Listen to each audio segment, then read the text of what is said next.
Hey guys and gals, Jack here. I'm going to do a little bit of planting today. I've got some eggplants that were actually started in the hydro system.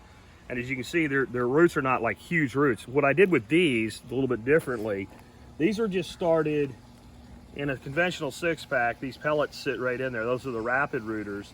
And these were sitting in an ebb and flow tray. You can even see every time the water came up, that's how the water came up. So these were in the 1545 cycle where they were sitting at the top of the vertical farm. Top tray floods for 15 minutes, drains for 45 minutes. So that just gave them a nice little typical, I mean, that looks like what you would get from any kind of a transplant.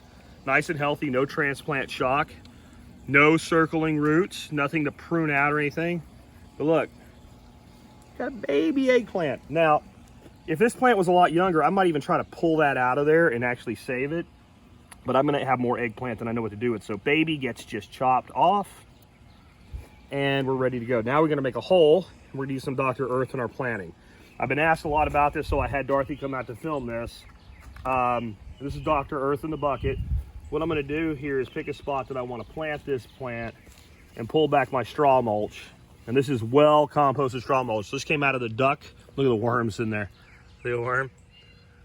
Right, so this came out of the duck house, and then it still sprouted seed. So we killed the seed with a black plastic covering for a couple weeks in the spring. What we're gonna do now, and I've always found that when you're planting plants, if you get yourself a little bucket or something, I've got this little stainless steel bowl, I don't even know where it came from, and you take this dirt and put it in here, it's much easier. I've got a rock there. One rock and the whole thing has to come up here. Let's get that out of there. So I wanna do a nice deep hole. I know where you're laughing. Anyway, and the reason I'm willing to do that is this is a nightshade, so it will root out of the stem just like a tomato will. That's a little deeper than I want. So you can see ground level, I'm gonna come up to about right there. So I don't mind that. I'm gonna go ahead and pluck these two leaves off. That'll wound the stem and make it more prone to rooting. Might as well throw the leaves in there. Then what I'm gonna do, I'm gonna get a couple ounces of Dr. Earth fertilizer. I keep it in one of these buckets because it just is easier to deal with that way. And first thing I'm gonna do is I'm gonna dust these roots. This has mycorrhizal fungi and beneficial bacteria in it. So I want some of those just adhered right to the roots. I'm gonna throw the rest in there. And then I'm gonna, just like I'm making a cake or something, I'm gonna mix that up. That means all the dirt that's going back into that hole is now fertile. Because we planted that pretty deep, so if we don't put any down there, it's gonna take a while for that fertilizer to get down there. I just hold my plant. See, this is why I like using a bucket. Not only is it easier to mix, but when I return my soil, it's really easy to get it distributed all around. And if you don't want mucky fingers, just take the back of your trowel, and just like you're using a shovel handle to pack in a tree, pack it in. Take a little bit more Dr. Earth. That's like your time release one. It'll take a while for that to work in.